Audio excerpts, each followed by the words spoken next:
போதைப் பொருள் அப்படின்னு எடுத்துட்டோம் அப்படின்னா இது வந்து அதிகபட்ச போதை அப்படின்னு எடுத்துக்கலாம். இந்த ட்ரக்ஸ் இந்த இந்த போதையெல்லாம் இப்போ நம்ம போதை எங்கே ஆரம்பிக்கும் அப்படின்னு பார்த்தோன்னு வச்சிங்களேன், இந்த பொட்டி கடையில் விற்கக்கூடிய ஆன்ஸ் குட்கா பாக்கெட்டில் டுபாக்கோ அப்படின்னு சொல்லி பேசியிருந்தோம். அதுலேருந்து ஆரம்பிக்கிறது தான். அது வந்து மிக மிக குறைந்தபட்ச போதை. அங்கேருந்து பார்த்தீங்கன்னா அடுத்த லெவலில் வந்து அது சாராயமாக வரும். அந்த சாராயம் பார்த்தீங்கன்னா உங்களுக்கு தெரியும், அரசாங்கமே விற்றா அது வந்து நல்ல சாராயம்.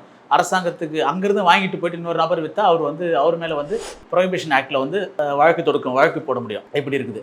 சரி, சாராயத்துக்கு அடுத்த நிலை பார்த்தீங்க அப்படின்னா கஞ்சா இருக்குது. கஞ்சாவுக்கு அடுத்த நிலை பார்த்தீங்கன்னா இந்த பவுடர் அப்படின்னு சொல்லக்கூடிய அது ஏராயின் அப்படின்னு சொல்லக்கூடிய போதை பவுடர்லாம் இருக்குது. இது அப்படியே உச்சபட்சத்துக்கு போயிடுச்சு. அப்படியே இந்த போதை பொருள் அப்படின்றது. இப்போ ஒரு மட்டத்திலையும் வந்து போதையை தடுக்க வேண்டிய பொறுப்பு வந்து அரசாங்கத்துக்கு இருக்குது. அரசாங்கம் வந்து ஏதோ ஒரு விஷயத்தில் சின்ன தளவு செஞ்சால் கூட படிப்படியாக வரும். பாமர மக்கள் வந்து எந்த லெவலில் இருப்பாங்கன்னா அவங்களுடைய பொருளாதாரத்துக்கு ஏற்ற மாதிரி குறைந்தபட்ச போதைக்குள்ளே தான் வந்து அடிமையாவாங்க. அது வந்து ஒரு சாராயமாக இருக்கலாம், அல்லது ஒரு குட்கா இருக்கலாம், அது ஒரு குறைந்தபட்சம் அந்த கஞ்சா அந்த லெவல்லே வந்து பாமர மக்கள் இருக்கலாம். அதுக்கு அடுத்த நிலையில் வரும்போது கொஞ்சம் கூடுதலாக பண்ணுறாங்க. இப்போ இது வந்து ஒரு சொகுசு வாழ்க்கையை வாழ்கிறவங்க வந்து இந்த அளவுக்கு ஒரு போதைப் பொருளை பயன்படுத்துகிறாங்க அப்படின்னும் போது, போதைப் பொருள் அப்படின்றது வந்து ஒரு தவறான விஷயமா இருக்கிறதையும் தாண்டி சொகுசு வாழ்க்கை வாழ்கிறவங்களே பயன்படுத்துகிறாங்க. இந்த போதையானது ஒரு உயர்ந்த இருக்கக்கூடிய உயர் மட்டத்தில் இருக்கக்கூடிய மக்கள் பயன்படுத்துகிற போதை, அப்போ நாமும் பயன்படுத்தலாம் அப்படின்ற விஷயங்களை வந்து சிலருக்கு உளவியால் ஏற்படுத்தக்கூடிய வாய்ப்புகள் இங்கே இருக்குது. இப்போ இது படிப்படியாக விசாரணை நடத்திட்டு இருக்காங்க. இன்றைக்கி வந்து ஒரு நடிகரை கைது பண்ணியிருக்காங்க, இன்னொரு நடிகருக்கு பிடிவாரண்ட் கொடுத்துருக்காங்க.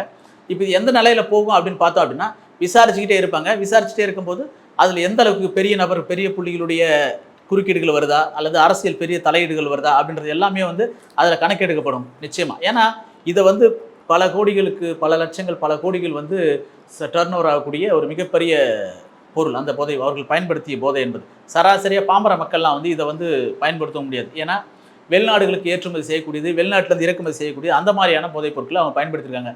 அப்படின்னும்போது நிச்சயமாக இதை வந்து ஒரு மிகப்பெரிய அரசியல் தலையீடுகளோ, மிகப்பெரிய நபர்கள், இப்போ செல்வந்தர்கள், மிகப்பெரிய சமுதாயத்தில் மிகப்பெரிய அந்தஸ்து இருக்கக்கூடிய நபர்கள் தான் இருப்பாங்க. ஆனால் இது படிப்படியாக கொண்டு போயிட்டு எந்த லெவலில் அந்த வழக்கை முடிப்பாங்களா, அல்லது சம்மந்தப்பட்ட நபர்களுக்கு தண்டனை வாங்கி கொடுப்பாங்களா அப்படின்றது தெரியாது. இது எழும்பக்கூடிய வந்து எந்த லெவலில் போய் நிற்கும் அப்படின்றது வந்து யாருமே கணிக்க முடியாது. ஏன்னா நம்ம ஒரு விஷயமும் பார்த்துட்டு வரோம். திடீர்னு ஒரு இத்தனை லட்சம் ஊழல் அப்படின்னு சொல்லிட்டு பேப்பரில் வருது. அதுக்கப்புறம் அந்த நியூஸ் எங்கே போச்சுன்னு தெரில, அவர் என்ன ஆனாருன்னு தெரில. திடீர்னு இத்தனை கோடி ஊழல் அப்படின்னு சொல்லி வருது, அது எங்கே போச்சுன்னு தெரில. அப்புறம் ஒரு போதைப் பொருள் வருது, செம்மர கடத்தில் வருது, இப்படி ஒன்று ஒன்றா வந்துகிட்டே இருக்கும். ஆனால் ஒரு கட்டத்துக்கு மேலே பார்த்தீங்கன்னா எல்லாமே காணாமல் போயிட்டு இருக்கும் கொஞ்சம் கொஞ்சமாக. இப்போ வந்து பூதாகாரமாக வந்து இது எழும்பியிருக்கு. இந்த போதை அப்படின்ற விஷயத்தை வந்து அரசாங்கம் எப்படி கையாளும், சட்டம் எப்படி வந்து சட்டத்தின் முன் எப்படி கொண்டு வந்து அது முடிக்கப்படும் அப்படின்றது வந்து நம்ம பொறுத்திருந்தே பார்க்கலாம். இது சம்மந்தமாக உங்களுடைய கமெண்ட், உங்களுடைய கருத்து என்ன சொல்ல விரும்புறீங்க, நீங்கள் கமெண்ட்டில் போய் சொல்லுங்கள். நன்றி நண்பர்களே. மீண்டும் ஒரு காணொலியில் நான் உங்களை சந்திக்கிறேன்.